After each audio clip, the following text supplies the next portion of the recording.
This is your ultimate stop for everything sports. The Golden State Media Concepts Sports Podcast. Should I say more? From the NFL, MLB, the NBA to MMA, it's all in here. The Golden State Media Concepts Sports Podcast. Listen now.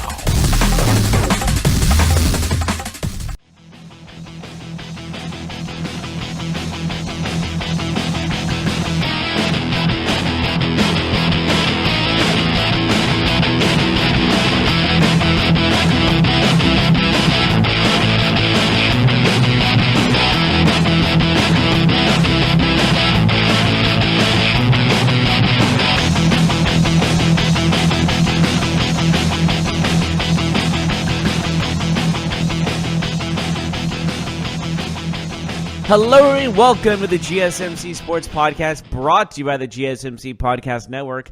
I am your host, Jeff Malanoff, and with me as always is Marc Souza. We got two very controversial games. I guess one controversial, the other was pretty competitive, but there was some questions to that game as well. But we got to start, of course, with the NFC Championship game, Rams and Saints. Rams are going to the Super Bowl after a field goal was made 57 yards to seal it. And now the question is not about the field goal, not about the touchdowns. It was about a no call that happened pretty late in the game. It would have brought the Saints to the 1 yard line. That pass interference where he mainly just tackled and nailed the tackle is a light word to use. He nailed the guy coming off the throw, and he couldn't even reach the ball. And yet there was no pass interference call, and the Superdome let the refs have it. It was pretty intense booing and a lot of hissing and hollering. And people think that was the reason the Rams won that game. Would you agree, Mark? I mean, it wasn't the reason why the Rams won the game, but it's definitely one of the worst missed calls in sports history. I mean, I don't think we're overstepping when we say that this was one of the worst calls of all time. It's like sports. The tuck rule. It's basically what it is. But the tuck rule wasn't a missed call. It was just a bad rule. Like, it was just a dumb rule that no one knew how it was in the rule book. It's going to be remembered like the tuck rule.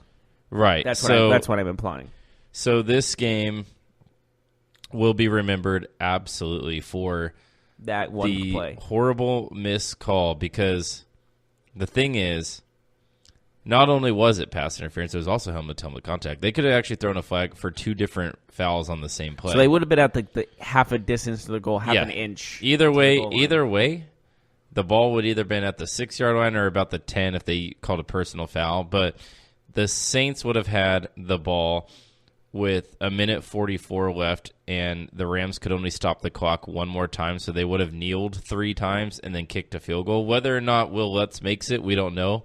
But about a 27-yard field goal is 95% for today's kickers. So does he make it? Probably. I would say 90+% chance that he makes it, wins the game. We'll never know. You could say 95. Yeah, we'll never know. But regardless, the Rams would not have had an opportunity to get the ball. I thought Sean Payton was going to kill someone. I thought Sean Payton was going to attack one of the refs. I really did.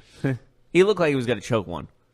Like, you're just going to pull. Yeah, I'm sure the refs didn't even hear the crowd noise. They just heard Sean Payton because he was going absolutely bananas. You can't blame the guy. I can't blame Sean Payton for that, but I can blame Sean Payton for the loss. How so? Well, first off, on first down, he throws an incomplete pass. Yeah. That was a big mistake. Well, we know that Sean Payton is a risk taker. He never plays conservative.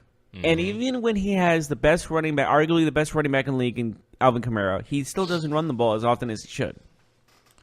Yeah, and the situation calls for a run there because it's under 2 minutes. The defense, you kind of have them on the ropes at that point. Like, they need a stop. And by you throwing the football, you allow them to stop the clock without burning a timeout. And Kamara could get that first down. It's a very possible chance he could have gotten that first down. And the thing is that the play that they called was a little slant route to Thomas underneath another receiver kind of setting a screen.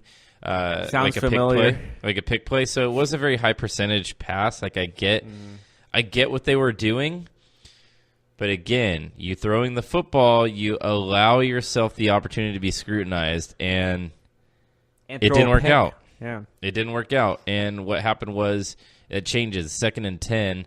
The Rams still have a timeout. Like, that changes the complexity of the situation. Oh, yeah, Rams burn a timeout, whole different story. Right. I believe they had only one timeout left, or two. So fortunately for Sean Payton, a blown call is what the game will be remembered by, and not him mismanaging the game. Mm-hmm. But well, we've known for years now that Sean Payton is not conservative, and I think it really showed when he's just trying to score as fast as possible. And in that situation, that's not what you're supposed to do. You're supposed to burn out the clock and maybe even take it down to 1 second before you score, so they don't have a chance to score back, type of thing. Mm-hmm. Yeah. So that's just football 101. Yeah, we'll never know what happened, what would have happened, but we have a better idea. We know the Saints would have a better chance of winning if they had ran the ball in that first down play. That's just a fact. Also, the Saints were in the Rams red zone 5 times and scored 2 touchdowns. For a team that's 13-3 and one of the best offenses in the NFL, that's shocking. So that's another thing. Like, yes, this game will be remembered by the terrible call, but we cannot excuse the fact that the Saints had a lot of missed opportunities to win this game. They also had the ball first in overtime. They threw an interception. So that interception, was that ball batted? So, like, I know, like, Michael Thomas ran into the defender before he picked the ball up. That's why some people said that was pass interference, but I thought that wasn't pass interference. No PI. Yeah, the ball wasn't like tipped. The ball wasn't tipped, but it was basically a Hail Mary, and you're not going to throw a flag for the receiver turning and running directly into the DB. thing with that was Michael Thomas tried to play it off as a pass interference call and kind of like staggered. Rightfully so. Yeah, but that led to the interception. If he was just staying there as well, fighting for that ball, it wouldn't have been picked off as easily. He staggered off to the opposite to the right side where the ball's not even going. And it's going left. I don't know. I don't even know he knew where that ball was going to land. I know that he looked. Maybe he should have looked. I don't know. Well, I know that he saw the ball flailing in the air, but it was one of those things where he caught a glimpse of it, and then he turned to run, and he ran to the guy. So he was a little bit disoriented. Like, I get it. But he kept playing it on before the ball was even in his hand, in the guy's hands. Yeah. Basically, the Rams, I mean, they win this game. I don't think their fans give two craps about how they got there, to be honest with you. Like, regardless, any team fan of a team won't care. They're not gonna feel sorry about winning a football game. And oh no, absolutely not. They were refreshingly honest. I mean, Nikel Roby-Coleman, the DB in question on the missed pass interference, he said I nailed him. I hit him. He said I nailed him. He said he hit him, and that he thought they were going to throw the flag, and it never came. And he was like, "Cool." Well, why would you risk that though? That's such a risky thing to do. Like, why? Like, if he we talked about this. If he looked at the ball, that's a pick. He was just caught out of position, and he knew he didn't know where the ball was. He's figuring, okay, this guy's running full speed, and he's going to go by me because I'm kind of flat-footed right now. Oh, I knew what he was thinking, but just imagine if he just a glimpse at the ball, he would have saw that it was a little bit off. He could have picked that off. If he's running that way, that might be a pick six. Yeah. When I look at the box score of this game, something that jumps out at me is the Saints ran the ball 21 times and threw the ball 41 times, and they were winning for 99% of this game. Like, the only time they were losing was the final play. That's the only time that they were behind. That's it. The Rams had the lead no part of this game until they kicked the game-winning kick, which, by the way, I'll tell you right now, Greg Zuerlein, when they were going to kick, I'm like, he's going to nail it. This dude's the best kicker in the NFL, and he could hit that from 75. That had plenty of space. Like, I don't know if people know who Greg Zuerlein is. If you play fantasy football, you definitely know he's Greg the Leg. You absolutely know that. But that dude can kick with. If there was a skills competition for kicker in the NFL and distance, he would win. Yeah, he'd be the front runner. That kick, like you said, could have easily went 70 yards. He nailed it. He just absolutely nailed it. He hit it right in the sweet spot.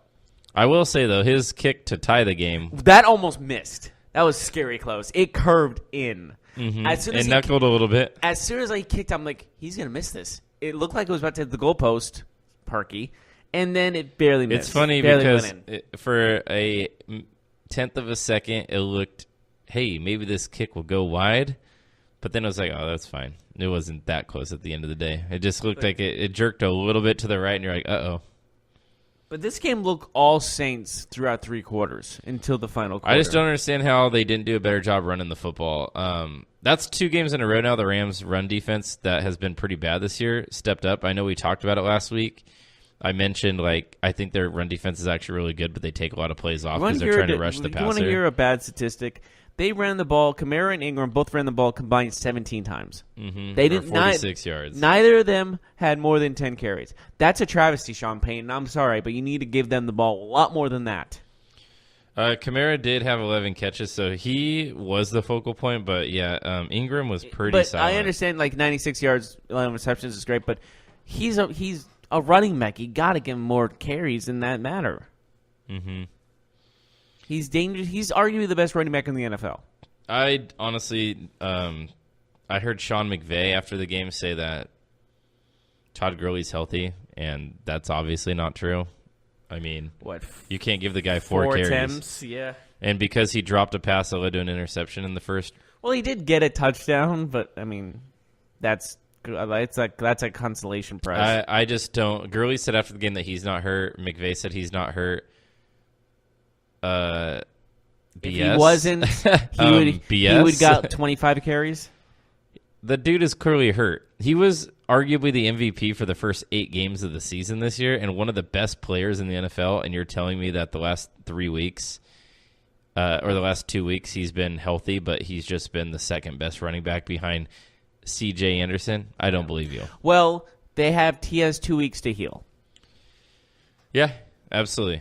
Yeah, but basically, this game just puts a sour taste in your mouth just on the no call, the pass interference. That's what's only going to be remembered for that. But I do have to ask you, if the Saints won this game, do you see them winning the Super Bowl still? Because you had them winning the Super Bowl, correct?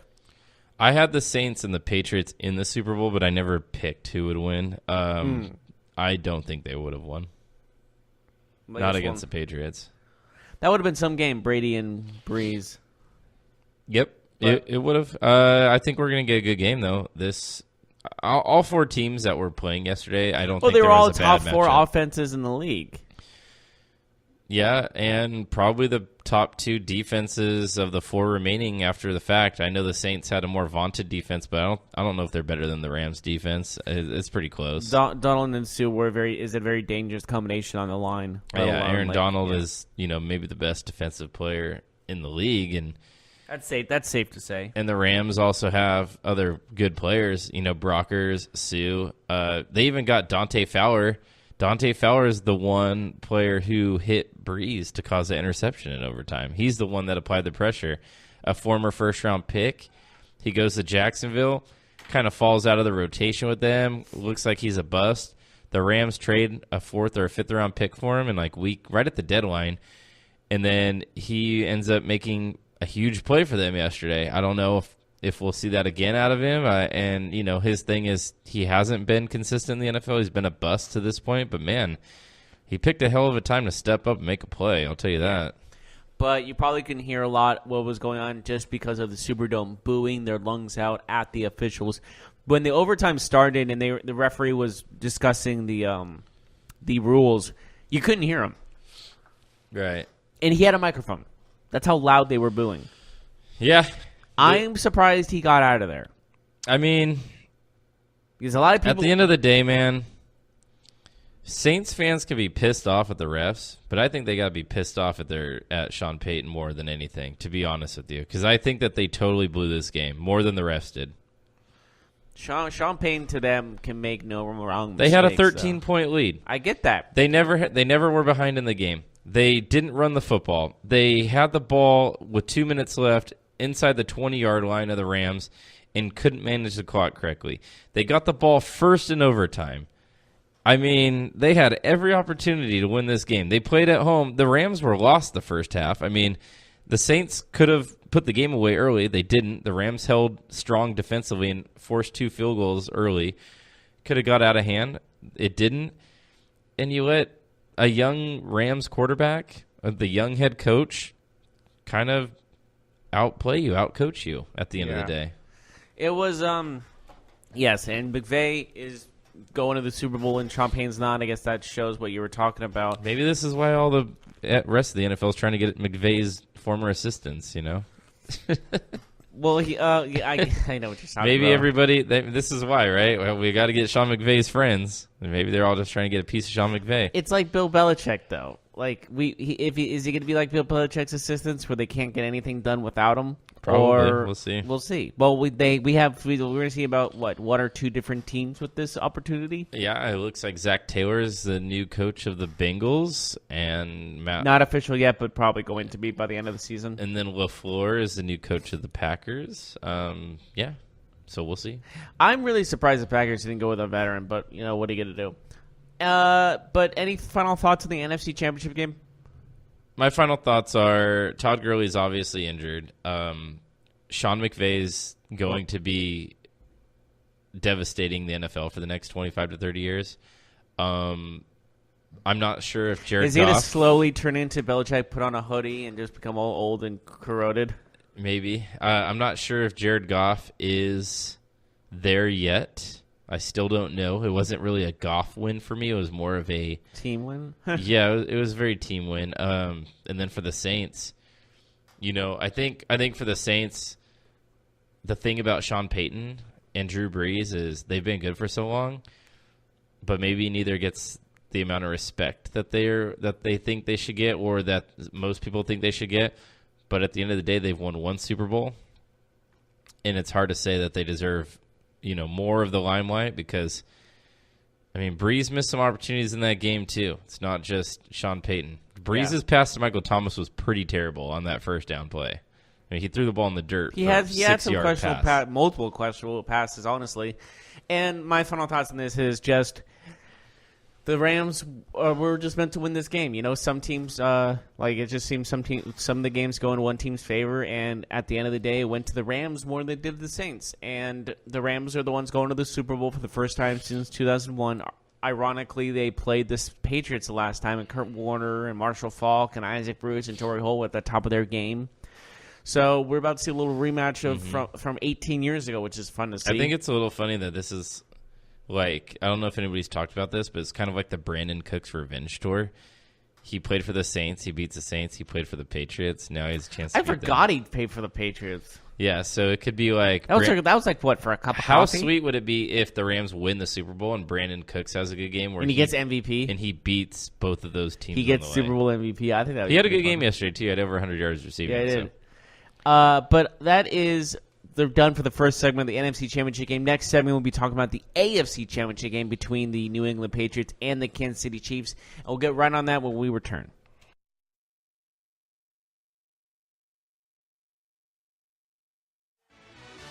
Are you looking for the very best NFL and college football podcast? Then check out the GSMC Football Podcast. Get the latest football news both on and off the field. From the NFL Draft to trades to the rumor mill to the NFL Combines, they got you covered. That's GSMCpodcast.com/football-podcast. Get updates on college rivalries, game day insights, and much, much more. It's football talk the way you want it. This show eats, sleeps, and breathes football. Don't forget to like them on Facebook and follow them on Twitter. Visit GSMCpodcast.com for more info.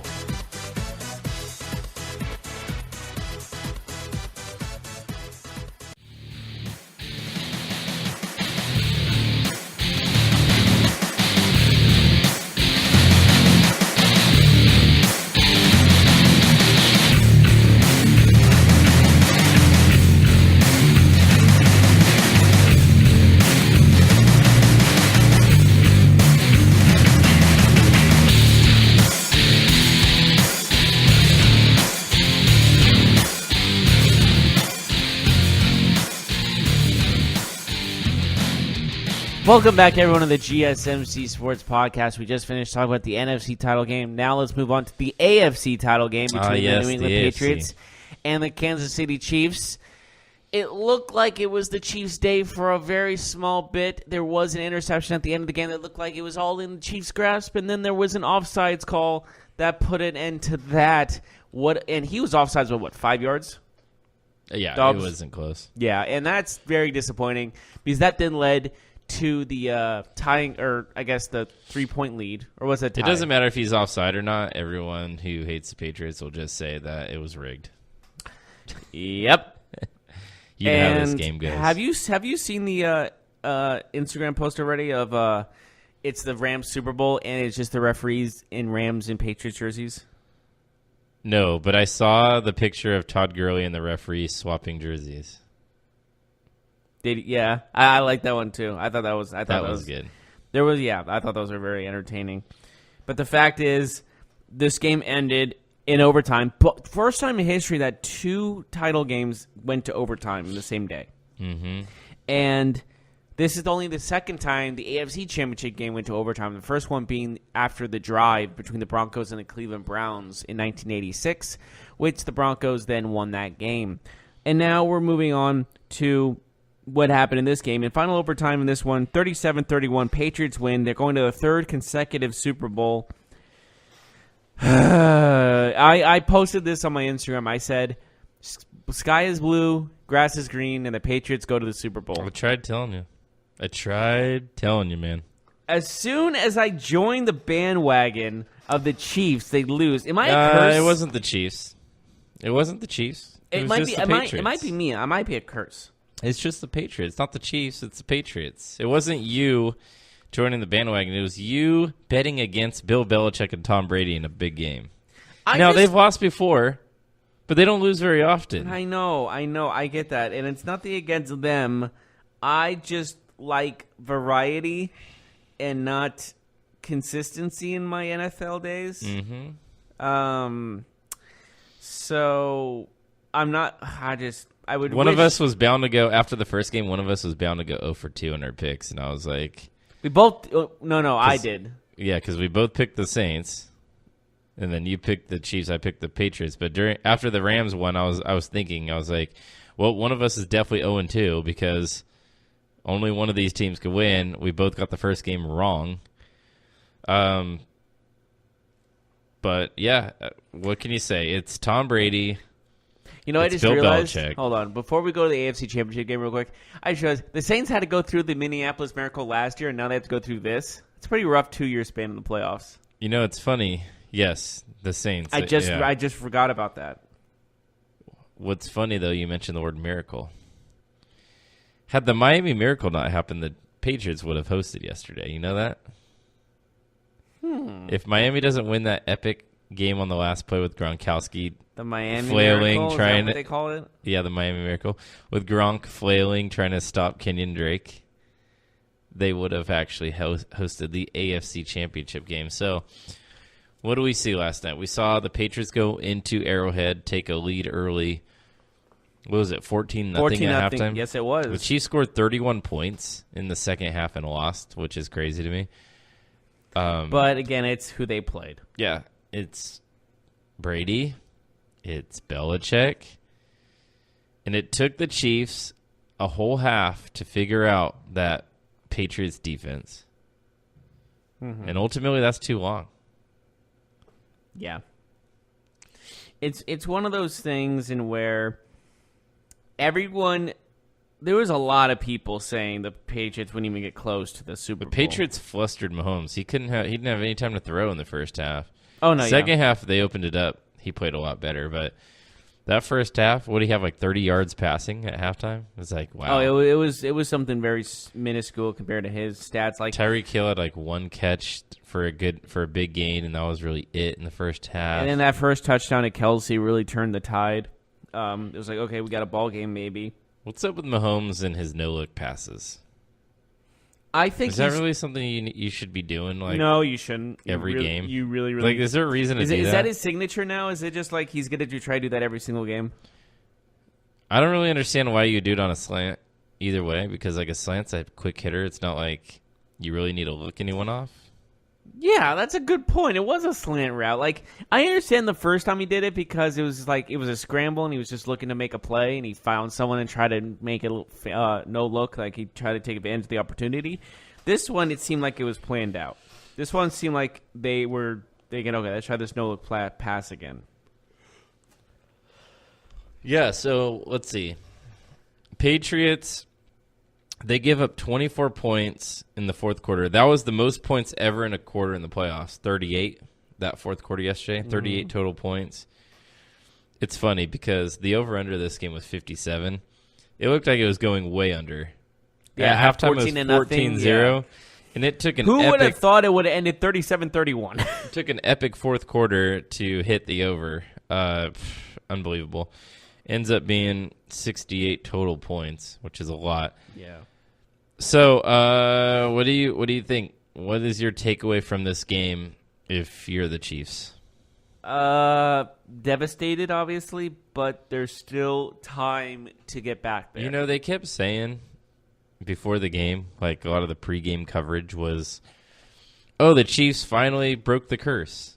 They won a playoff game at home, and I'm like, oh, my God. Oh, my God. You jinxed it. That's what I was thinking, too. Stop talking about that. Like, what are you doing? Announcers are the biggest jinx in the history of sports. Like, you know when they say, like, he's never thrown an interception this season, and it's like week 15, he finally throws one? It's like, oh, well, sorry. The Chiefs... Like, don't talk about it. Don't bring it up. So I've heard this before. Somebody once told me that the NFL, when it comes down to it, it doesn't matter if you're a run team, a pass team, a defensive team.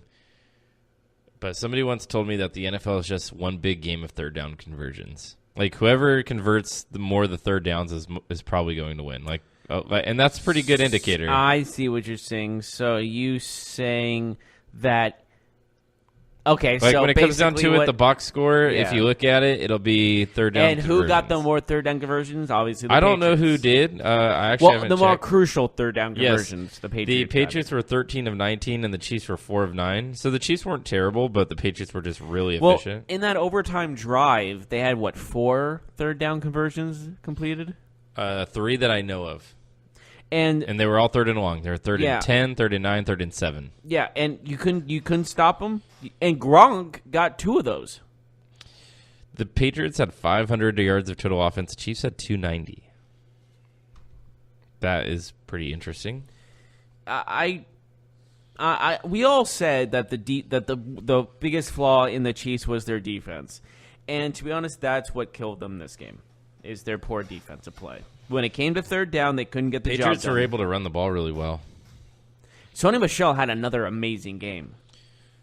Burke had 2. James White even had a good game. The running backs for New England all played pretty well. I mean, White had 6 carries for 23 yards. Burkhead had 12 for 41. Michel 29 of 113. 4 touchdowns running the ball. Mm-hmm. That's pretty good.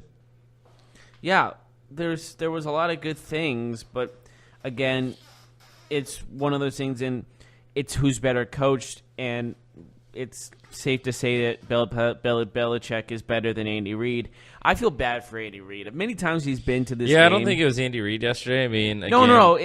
I'm admitting it that it wasn't, because usually I would say it is because of his questionable calls in these certain kind of games. But he made the right calls. His team just couldn't get the job done. The Patriots are just better. Like, I know that we've talked about this. I know that you were saying that you thought the Chargers were better than the Patriots.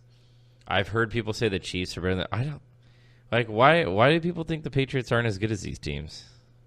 Is it because they're not as flashy? Because like, no that's one what wants I think. them to be. It's that. Oh, I agree with that 100%. No, it's not that. It's just no one. Everyone saw that they had flaws this season. Everybody wants them to lose. I get it. And everyone wants them to lose, and everyone won't admit it. And I was on that same. I understood where everyone was coming from, and the fact remains that the Patriots are still the best in the NFL. It's when Brady's gone and Belichick's gone that I will see that this dynasty, I believe, will end. But before that, and I believe that will be after next game. You think the last game is their final time together?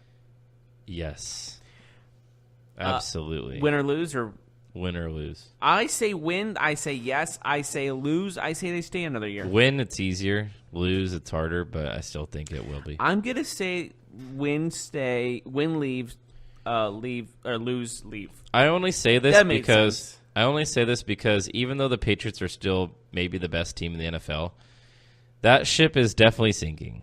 Like, that ship is not. Next year, they're not going to be as good. They're just not. How many times have we said this, though? Tom Brady Tom Brady is still very good, and he can still win any game, like any one game that there is. But another season, I don't know. Mm-hmm. I don't see him risking him playing 1 year too long, if you know what I mean. Like, I don't see him putting himself out there to be like, I'm going to play 1 more year. Oh, I definitely shouldn't have come back this year. I don't think he'll be like that. I think he'll retire. And if he retires, Belichick's retiring. I think they're a tandem. We'll see. Yeah.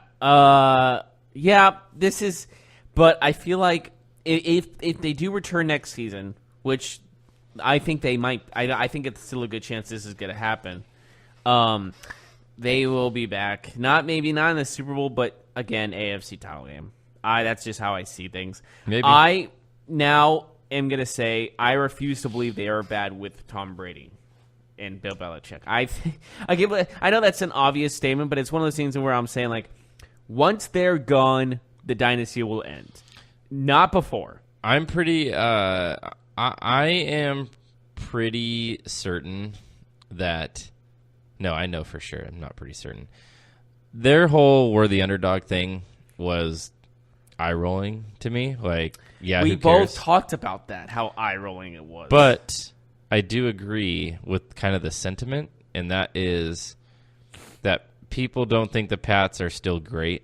They're still great. Like, they're still great. And if there's one thing that the last 2 games have proven, it's that they might not be the best offense in the NFL. They might not have Randy Moss. They might not be throwing for 400 yards a game. Brady might not be setting any single-season records. But, man, when they can game plan for one team in 1 week to win one game, who is better than those two? Nobody. None. Nobody. I can even Is Tom Brady the greatest athlete of our generation? Okay, athlete's a strong word. Quarterback. Athlete. Clutch player. What athlete has had more greatness than him in this generation? LeBron James? Well, what is your definition of an athlete? I know what you're thinking. Yes. An athlete doesn't necessarily mean who runs and jumps the fastest. That's what I was asking you. Because, no, I'm talking about athlete. Like, I'm talking about you need success. Like, I'm not talking about the most successful professional player. LeBron James ain't the best athlete. Like, he ain't the guy that runs the fastest in the NBA. He's not the guy that jumps the highest in the NBA. But he is the best NBA player. Like, you know. Yeah. I know what you're saying. I know what you're thinking. Athlete. I'm not just saying who can win, who can do a decathlon. You know, like, yeah. Because Tom Brady certainly ain't beating anybody in a run or a jumping contest. We saw that in the Super Bowl last year when they tried to throw him a pass. That was like, there you go. That's your best athlete. I forgot about that. His 5'3", 40 and his 2-inch vertical weren't doing it for me. 5'3" is kind of generous for what I saw. They weren't doing it for me when I saw him miss that catch. But he's got that clutch gene. He's got that magic that so few players have. And he knows how to execute. Like, it's all focus with him, right? Like, it's laser focus. What happened on that last drive yesterday? Did he make an amazing throw? No, he made crucial plays. 3rd and 9, first down. 3rd and 10, first down. He knows how to get the job 3rd done. and 7, first down. Like, hey, let's check into the right play. Let's audible at the line of scrimmage. Let's make sure everybody's lined up right. It's just like clockwork with this guy. His laser focus, we got to recognize it. And I know people have, but I'm just saying, like, it's the subtleties about the game. Being married to a Brazilian supermodel, one of the gorgeous women in the world, helps? She probably married him because she recognized early how clutch he was. That's probably true. Like, I bet, like, the dude is so clutch. I bet you on their first date, like, the bill came and he had the exact change. Like, that's how clutch he is. Like, he was at the restaurant and it's like $123.67. He's like, wow. You think they only said just happen to have $123 in cash on me. Oh, and would you look at that? 67 cents in my pocket. Like, that's Tom Brady. First of all, it's laughable that you think it'd be $123 for a date of those. I don't know when they got married. How far into his career did they get married? Because was he rich Tom Brady yet, or was he on his way? It's time to do research. Because we got to remember, Jeff, the dude was a 5th round or 6th round draft pick. Oh yeah, like, he got no. He money wasn't getting paid until he got his first contract extension. He wasn't getting paid until the endorsements started rolling in. Let's see here. Oh, by the way, his 40 time was 5.28. Thank you. I almost nailed it. I said 5'3". Yeah, you were very close, actually. It's not 5'2" anymore, though. It's probably 5'6", 5'7". There was I didn't know he dated her. Oh, I can't pronounce her name, but Bridget Mahonen? Oh, yeah. They were married, I believe. Bridget It just says partner.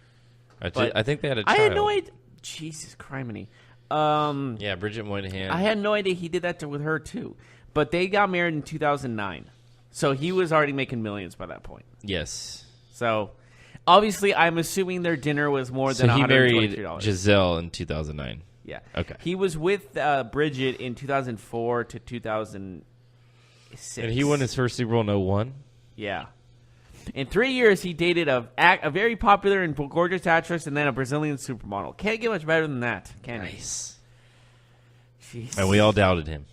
And he's going to his 9th Super Bowl. Record 9th And Super I believe Bowl. he was the backup quarterback for Drew Henson. Yes, he was the backup at Michigan. He wasn't even the starter. For Drew Henson, who was the Cowboys starting quarterback and for you like a can hot minute. And you can easily say, who?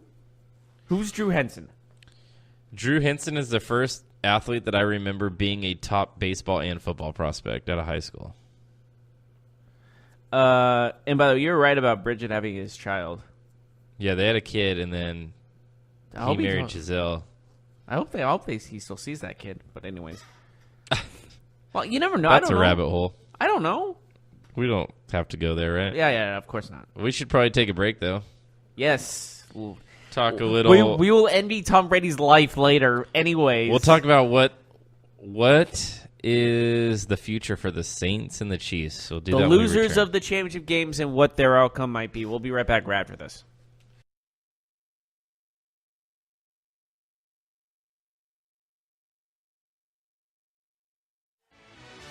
Check out the show that's built on the MMA. From the UFC to Extreme Cage Fighting, they got the fights covered. Check out the GSMC MMA podcast. Get the latest news on past or upcoming fights. Join us as we talk to and about some of the biggest names in the MMA, past, present, and future. When it's the fight game, there's just one show to check out. GSMCpodcast.com/MMA-podcast. Don't forget to like them on Facebook and follow them on Twitter. Visit GSMCpodcast.com for more info.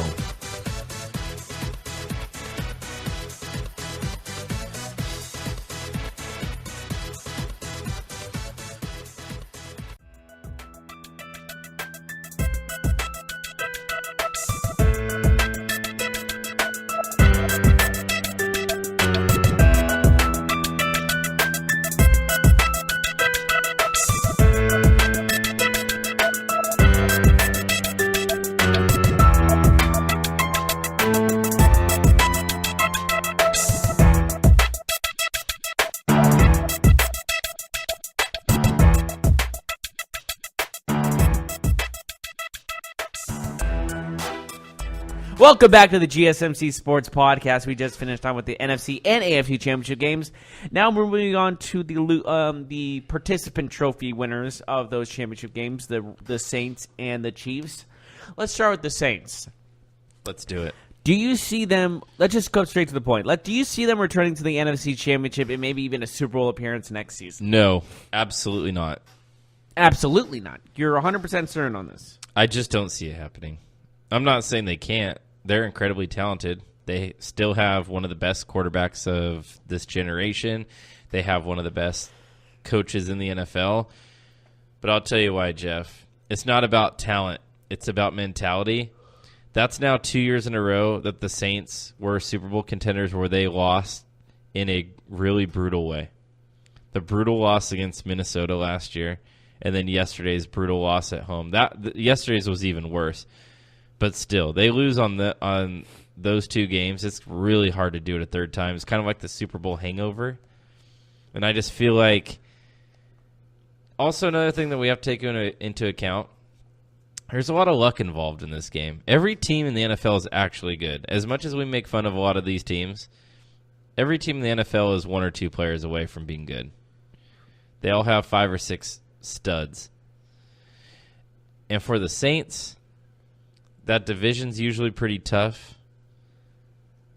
I just don't see them being able to recover from the mental effects of the last 2 seasons. What about you? I agree. I hate this is going to haunt them for a while. They lost at home in the NFC Championship game, a year that Drew Brees broke passing records, a year that they stayed pretty healthy. Like, the Saints were really healthy. Kamara was healthy. Yeah. Michael Thomas was healthy. They were not one of the more injury-riddled teams, whereas some other teams could say that they were. Yeah. And this isn't, like I just said recently, last year they lost in the Minneapolis Miracle, and now they lost this controversial game against the Rams. This team just has bad luck written about them last couple of years, and you can only go so far for so long. I guess we can say that for the Patriots, maybe not them. But Breeze is on his last legs like Brady is, and as well as, like, maybe Payton is too, let's say, risk-taking for his own good, especially in some unnecessary games where you don't need to be that way. And that might cost him some games more than that win him some games in the long run next season. And also, you got to look at the fact that there's probably going to be players that are going to be gone that are crucial to their team in free agency. Like, who knows who's available in free agency? I'm not entirely sure. But I have a feeling that this team will not be the same going next season. I agree with Mark on that. And it's just – and, like, it's like the Vikings from last season. You know, they were in the NFC Championship game. They got Kirk Cousins. Everyone's like, this is the Super Bowl team now. And look, they didn't make the playoffs. Mm-hmm. So it's the NFL, man. Like, it's way too hard to just be like, oh, yeah, this team's going to for sure be back. Like, the Saints, you could argue, should have had more success in the last 10 years, and they haven't. You know, so, like, history shows that maybe the Saints actually won't be back next year. Yeah. Yep. Mm-hmm. Yeah, and then Drew Brees is going to be a year older. We talked about how healthy they were. You know that Mark Ingram's a free agent? That is big. That's a big loss. So what do they do there? They probably let him go because I think some team will pay more than the Saints will. Oh, and 100%. But then at that point, the Saints need to find another running back too, because Kamara, you don't want him to just get hit 30 times a game. Like, you don't want to overuse him. It will be over before it begins. So they're going to have questions to answer there. Ben Watson's retiring. They're tied in. I know he's not a big box score guy, but he's still a main cog in their team. Yeah. It's just going to be difficult for them, man. It's a Super Bowl hangover, but it's a NFC Championship game hangover. Yeah, well, it's just a deep playoff run hangover. And they lost remember how they lost to the Vikings last year? Like, another terrible way to lose. Like, you mean the Miracle game? Yeah, like with Stephon Diggs. Yeah. All right, so what about the Chiefs? Careful. Okay, I think you want to go first. It sounds like. No. I'm just go ahead. Okay. I know what you're thinking, right? They got a really young quarterback. Yeah. This team's going to be good for a long time, right? I never said they're going to be good for a long time. I said they have a good chance to repeat and get back to where they are now. They do have a good chance. But I'm not going to say this is going to be like Patriots. You know why I say careful, though? Why careful? Because I remember a quarterback that was very young who went to the Super Bowl in his second season, who everybody said, don't worry about this loss. He'll be back many times over and over again. Who was that quarterback? Do you know who I'm talking about? He made it to the Super Bowl in his second NFL season. What year was this? Everybody knew that he was a young, awesome quarterback, and they're like, dude, this guy is going to win. He's going to be playing in so many of these games, and he never made it back. Now, I know Mahomes didn't make the Super Bowl, but it was a similar situation. How long ago was this? It's been a while. I have. Think of a famous quarterback who's only played in one Super Bowl who never won. Who's one of the greatest quarterbacks of all time. He's never won a Super Bowl, and that's like the reason why people don't say. Is this in the last 20 years? Has he played in the last 20 years? Don't think so. Maybe. Okay, so this is a long time ago. Oh, Dan Marino. Yes. Dan Marino's second year. I didn't know if you were talking about made it to the Super Bowl, lost the Super Bowl, and everybody said it doesn't matter. This kid is young. Yeah. He'll be back. Obviously not. Well, I mean, I think not Patrick great, Mahomes is awesome. I think he deserves every credit, and I think he's going to win MVP. But it's not so simple. You think he's going to have a Dan Marino-like career? No. No, not at all. I just don't. You can't just say the Chiefs are going to be in the Super Bowl 3 or 4 times the next 10 years or something like that. You can't predict that either. It's very unlikely. And Andy Reid, for his strengths and weaknesses, doesn't have the best track record of winning big games. Ooh, ouch. And it's true. No, I mean, you'd be the first one to say it. I am the first one to say it. I feel like I defend him more than anything. Yeah. I feel like I defend Andy Reid. I feel bad because I finally give him his credit and give him a chance to win. I picked them to win, and they lose. But I'll tell you right now, the loss that they suffered yesterday was a very I feel like Andy Reid has lost some of those games where it's not his fault, but they just lose to a team that's better. Like, they just lose to a team that's a little bit better. They're at the right place at the wrong time. The Patriots are better than the Chiefs. Can we admit that? Yes. Like, they are. They have a better defense. They're just a little bit better coached. They have the freaking king of quarterbacks. Like, come on. Like, they have a Mount Rushmore. Yeah. Like, if there's an NFL Mount Rushmore and it was quarterback and head coach, they'd probably have 2 of the 4 people on the Mount Rushmore. They'd have Brady and Belichick. Like, they'd probably both be up there, you know. Regardless, that's accurate. I think the Chiefs have a better chance of getting back than the Saints, 100%. And a lot of it has to do with the division for me. The AFC West is kind of a joke right now. Until the Broncos, I know the Chargers were good. Don't get me wrong. It's 2 teams. But the Broncos they're on a sinking ship. The Raiders look like they're lost at sea. You know? Yeah. See what I did there? Raiders lost at sea. I'm just going to no-sell that one. Yeah. Mm-hmm. Shameless self-promotion. Very shameless. But, yeah, man, like, I don't know. And plus, don't you think the NFC overall is just better? Yeah. Like, the AFC, I feel like... Well, when Brady makes it every year... It kind of shows the fact that there's a lot more competition in the NFC. You want to know another fact that I find very weird? What?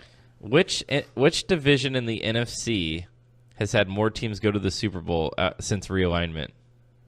Which division in the NFC has had the most Super Bowl NFC West? NFC West. Isn't that weird? And they're considered one of the worst. Isn't that odd? Because we've had the 49ers in it, we've had the Seahawks in it, and now we've had the Rams and the Cardinals made it twice. The Cardinals made it once. Was it once? Yeah, 2000. Oh, yeah, against the Steelers. They went to the NFC title game twice, but... The Seahawks have made the Super Bowl 3 times. Yes. Niners have made it twice. Seahawks lost to Pittsburgh. No, once. Seahawks lost to Pittsburgh. In 2005. Lost to the Broncos and beat... beat the Broncos and beat the Patriots. Lost to the Patriots. Sorry. Beat the Broncos, lost to the Patriots. The Niners went since the realignment once. Only once. In 47 Cardinals against the Ravens. once. Rams have now done it three times? Cardinals? Rams. Rams? Twice. Is this the third time or second time? Second time. 01. Or wait a minute, 1999. Was the realignment 1999? It was about that time, but maybe not. God, I need to check now. I feel like it's about the year 2000, right? Like,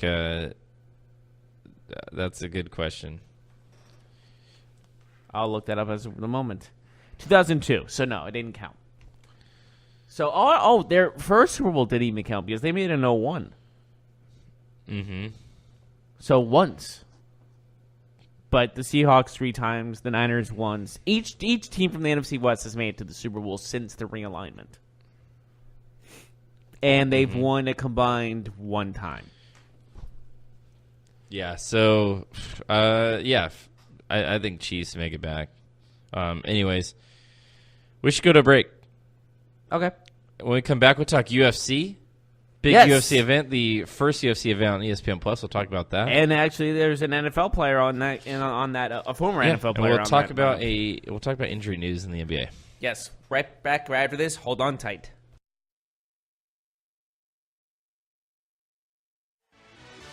Are you looking for help for your fantasy football team? Check out the GSMC Fantasy Football Podcast. Get today's best advice on who to start, who to sit, even who you should draft. From sleeper picks to red-hot lineups, they got it all covered for you. That's gsmcpodcast.com/fantasy-football-podcast. We'll cover traditional leagues, dynasty, PPR, even IDP leagues. When you need fantasy help, there's just one show to hit up. Don't forget to like them on Facebook and follow them on Twitter. Visit gsmcpodcast.com for more info.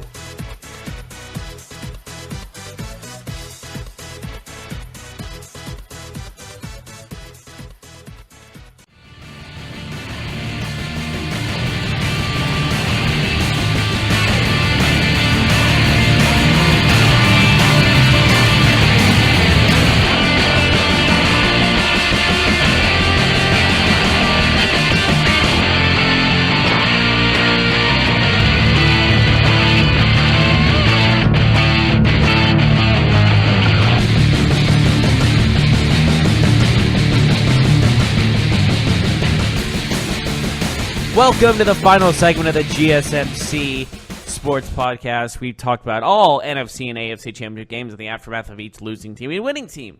We will predict the Super Bowl in 2 weeks, so we got a long ways to go before then. But right now, we got to talk about the UFC. There was it was their ESPN Plus debut on Saturday, if I'm not mistaken, and they debuted a new championship belt. Mm-hmm. What do you think of the championship belt? I think it's cool. I liked it too. Some people say it's stupid looking. I liked it. I like the fact that you could put the name is going to be on there now, the champion's name and all that good stuff. Mm-hmm. Like it looks so generic, like it was just they just replicated. It was just a replica of a belt. Now it seems more custom made for the fighter, which I enjoy. Yeah, no, I think it's cool. I have no problems with it, but I mean the main event, Henry Cejudo defeats T.J. Dillashaw. Dillashaw was going down to flyweight to try and fight the flyweight champion Henry Cejudo. This fight was over in 32 seconds. The referee stops the fight after a flurry of punches from Henry Cejudo. I personally think that the fight was stopped too early, but I understand why it was stopped because Dillashaw got rocked like 4 times in the first 30 seconds. Like he really did get pummeled, but I thought he was still fighting. What was your thoughts? It's kind of a controversial ending. Yeah, but I think he was still fighting. He was dazed for sure. I think it was one of those things where he was just like, it was one of the long lines of he's so out of it that he's like fighting an invisible man type of thing. You know what I'm saying? Yeah, I mean, I feel like he was defending him. I don't know. It's controversial because anytime you stop the fight that early, you really kind of allow yourself to be 32 seconds. Scrutinized. Yeah, that's pretty. Like fast. you allow yourself to be. As a referee, like, you got to be really sure, in my opinion. It wasn't like the guy's been taking punishment all night. Like, if he's been taking punishment and he's just been getting clobbered, then it's like, okay, maybe I need to step in. But Henry Cejudo, man, very, very impressive win for him. He said he'll give Dillashaw a rematch, but he'll do it at his weight class so he can have the chance to win 2 belts, like Dillashaw was trying to do. Clever girl. I like it. So the one fight on this card that's I'm not calling him a girl. I'm using the Jurassic Park reference. One fight that's going to be the most scrutinized fight on this card was Greg Hardy, the former NFL player we know has had problems with domestic violence in the past. Controversial figure. People were not agreeing with the fact that he was on this card. Not only does he have a controversial past, but he was controversial being put on as a co-main event on this card because of his short experience in the UFC. He was disqualified in round 2 for an illegal knee to the head. You cannot put your hand on someone's back of their head and knee him. You can't do that. It was pretty obvious. Nobody can argue it. It's a street fighting move. It wasn't one of those things where the guy is purposely falling to his knee as soon as the knee's coming. Like, I've seen that happen. I do not like that. You can't put your when the guy's on the ground, you can't knee him in the head. You definitely can't put your hand on the back of his head. He was on the ground for a little long period of time. It wasn't like he was going down as he was kneeing him. It was a blatant knee to the head while he was down. It's like he wanted the fight to end, so he just said, screw it, I'm going to DQ myself. Yeah, so Hardy, I don't think we'll be seeing him on a main card anytime soon, hopefully until he kind of gets his skills up, because he was already looking like he was a little bit gassed in round 2. Joseph Benavidez, he's been a popular name. He wins his flyweight fight. But the women flyweight, that's a big story. Paige Van Zandt gets a huge win over Rachel Ostovich. A very good fight. It was a nice blend of styles here. That was an upset victory for a lot of people. Submission from her great jiu-jitsu. Rachel Ostovich taps out. That almost sounded sarcastic. But No, it's true. It was a great... Just how you said it sounded a little sarcastic. A great win from a appearing to be defensive positions. We know a lot of jiu-jitsu, a lot of UFC. You can look like you're in a vulnerable position, but actually be the aggressor. And she showed everybody her class. Paige Van Zandt wins over Rachel Ostovich. Anyways, my take was it was a pretty decent event for the first one on ESPN+. Some people did have problems accessing it because it was a free trial. You could get ESPN. I think they just had so many people. When did ESPN Plus even come out? It's recent. About 2 years ago. 2 years ago? Okay. Yeah, I've had it. I've personally been a subscriber for about a year. I love it. So you think it's the right move by UFC? I personally love ESPN Plus, and I had no. This isn't a plug. This was way before I knew that they were going to get UFC. UFC. This is just a bonus now for you. I got it to watch all the soccer that I wanted, and it comes with like pretty much every league. Like it's $5 a month. You can cancel anytime. So it's like, oh, I don't want it this month. I'll just not have it. But yeah, they have really good like fantasy football shows and stuff like that too. So better than ours? Of course not. Anyways, last story of the day, Lonzo Ball sprains his ankle, out 4 to 6 weeks. The Lakers have had injury problems. LeBron's still out. Rondo should be back soon. Rondo and LeBron should be back soon, but they're both out. Now Lonzo's out. Do the Lakers need LeBron back ASAP or what? Sure. Yeah, well, they've needed him for a couple of weeks now. They had a big win the other day over the Rockets, and then they almost beat the Thunder, and they almost beat the Rockets. But we'll Harden see. did Harden things. Harden's been doing Harden things. We'll talk more about Harden doing Harden things tomorrow.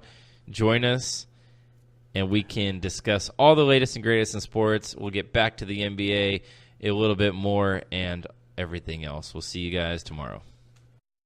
You've been listening to the Golden State Media Concepts Sports Podcast, part of the Golden State Media Concepts Podcast Network. You can find this show and others like it at www.gsmcpodcast.com. Download our podcast on iTunes, Stitcher, SoundCloud, and Google Play. Just type in GSMC to find all the shows from the Golden State Media Concepts Podcast Network, from movies to music, from sports to entertainment, and even weird news. You can also follow us on Twitter and on Facebook. Thank you, and we hope you have enjoyed today's program.